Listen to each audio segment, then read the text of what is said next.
अधिकारों के बारे में तो आपने सुना ही होगा, और छठी, सातवीं, आठवीं, नौवीं और यहाँ तक कहें कि 10वीं क्लास में भी आपने मौलिक अधिकारों के बारे में पढ़ा तो जरूर ही होगा। क्या कह रहे हो? पढ़ा तो था सर, बट अब कुछ याद नहीं है। चलो कोई नहीं, फिर भी याद होगा तो भी बेटर है, नहीं होगा तो हम हाजिर हैं।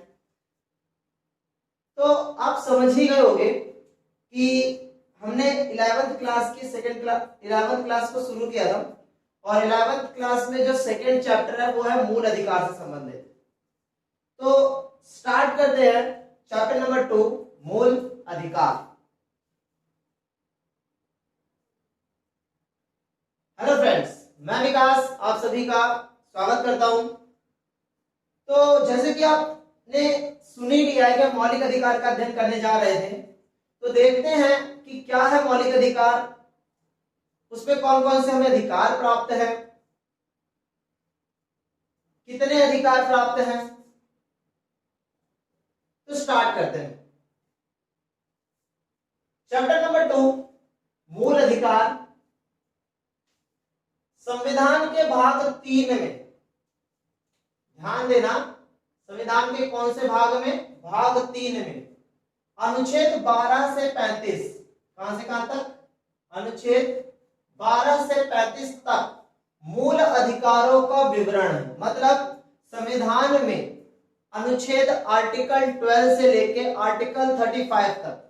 कंफ्यूज मत होना, आपको कई जगहों पर ऐसा भी लिखा हुआ मिल जाएगा कि आर्टिकल 14 से लेके आर्टिकल 32 अर्थात अनुच्छेद 14 से लेके अनुच्छेद 32 तक हमारे मूल अधिकार है। वो भी गलत नहीं है, मैं आपको क्लियर कर दूंगा कि आपको कंफ्यूज क्यों हो रही है। अर्थात आपने जितनों को भी देखा, जितनों से भी पढ़ा, जहां भी पढ़ा, आपको हमेशा 14 से 32 ही हमेशा मिला, बट हम लिख रहे हैं 12 से 35। तो हम इसको क्लियर करेंगे, कुछ खास है इसमें जो आपको पता नहीं, तो क्लियर जरूर करेंगे, टेंशन मत लो।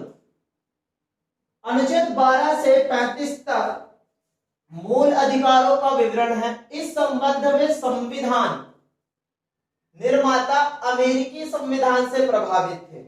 अर्थात अगर हमने मूल अधिकार लिए हैं तो हमने मूल अधिकार कहां से लिए हैं? तो हमने मूल अधिकार लिए हैं अमेरिका से।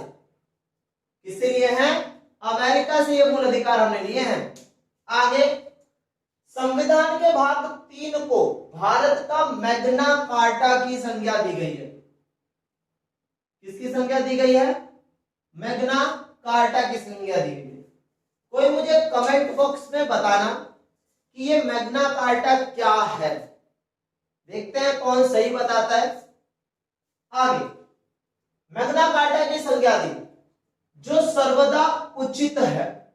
वास्तव में मूल अधिकारों के संबंध में जितना विस्तृत विवरण हमारे संविधान में प्राप्त होता है, उतना विश्व के किसी भी संविधान में नहीं मिलता, चाहे वो अमेरिका का ही संविधान क्यों ना हो। अर्थात एक बात समझने वाली है, हमने अमेरिका के मौलिक अधिकारों से प्रेरणा ली, हमने अपने संविधान में मौलिक अधिकारों को लिखा, पर जितना विस्तृत विवरण, जितना खोलकर संविधान के अंदर मौलिक अधिकार को हमने स्पष्ट किया है, उतना स्पष्ट तो अमेरिकी संविधान के अंदर भी नहीं किया गया है। उतना विश्व के किसी भी संविधान में नहीं मिलता, चाहे वह अमेरिका का ही क्यों ना हो। मूल अधिकार प्रत्येक व्यक्ति के लिए समानता, सम्मान, राष्ट्र हित, राष्ट्र एकता को समाहित करता है। अर्थात मूल अधिकार प्रत्येक व्यक्ति को क्या दिलाता है? प्रत्येक व्यक्ति के लिए समानता होती है, सम्मान होता है, राष्ट्र हित मिलता है और राष्ट्रीय एकता को प्रदर्शित करने की कोशिश करता है। इसके आगे मूल अधिकार को लेकर कुछ विशेष बातें भी होती हैं, जिसको मैंने नोट के जरिए लिखा है, आप देख सकते हैं। कुछ जो विशेष होता है उसको हम नोट के ही जरिए लिखते हैं। तो देखते हैं कि इन मूल अधिकारों में विशेष क्या है। मूल अधिकारों को तात्पर्य राजनीतिक लोकतंत्र के आदर्शों की उन्नति से। अर्थात हमने मूल अधिकार के जरिए राजनीतिक लोकतंत्र को बनाए रखने की कोशिश की है। क्योंकि राजनीतिक लोकतंत्र का अर्थ यह है कि हर एक व्यक्ति को राजनीति के अंदर अपना पक्ष बयां करने का अधिकार होना चाहिए, मतलब अपनी बात कहने का अधिकार होना चाहिए।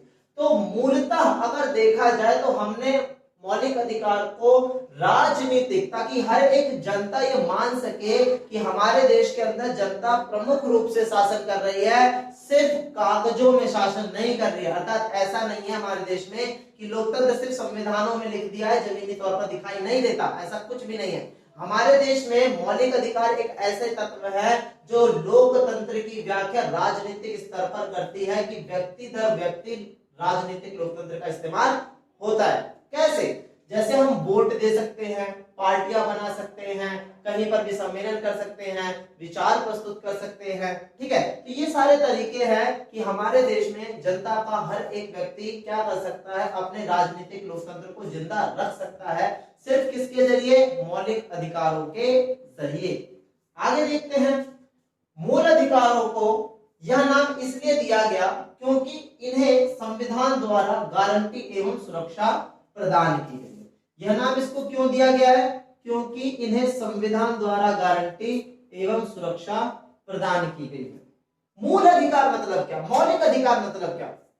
मौलिक अधिकार का यहां मीन्स ये है कि व्यक्ति के विकास के लिए, व्यक्ति के विकास के लिए न्यूनतम जिन तत्वों की जरूरत होती है उन्हें हम मौलिक अधिकार कहते हैं। अगर उनसे ये न्यूनतम तत्व छीन लिए जाए तो समाज में कोई भी व्यक्ति अपना विकास नहीं कर सकता, इसीलिए इसको मौलिक कहा जाता है। ध्यान देना, इसीलिए इसको क्या कहते हैं? मौलिक, क्योंकि व्यक्ति के विकास के लिए न्यूनतम कुछ तत्वों की जरूरत होती है और अगर उससे वो न्यूनतम तत्व छीन लिए जाए तो व्यक्ति अपना विकास नहीं कर सकता। इसीलिए जब भारत स्वतंत्र हुआ तो सभी व्यक्तियों को विकास के समान अवसर दिलवाने के लिए मौलिक अधिकारों को रखा गया, ताकि देश में प्रत्येक व्यक्ति अपने अधिकारों का प्रयोग करके अपना विकास स्वयं कर सके।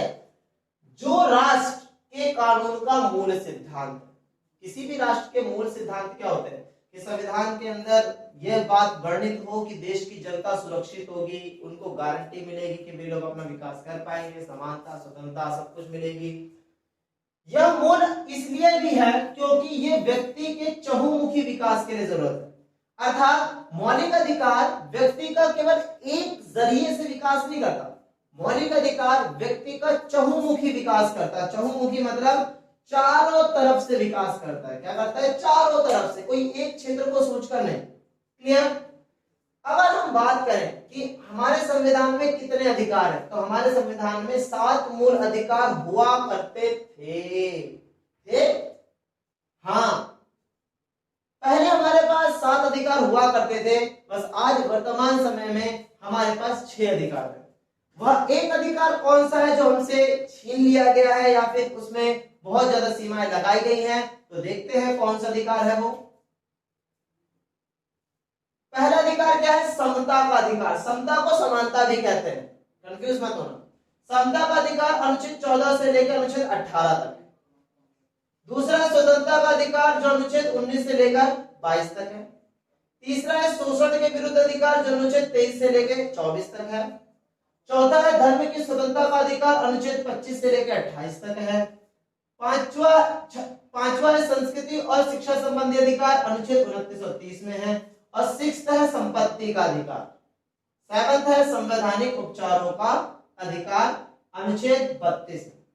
संवैधानिक उपचारों के अधिकार को लेकर एक कथन है जो अंबेडकर ने कहा था।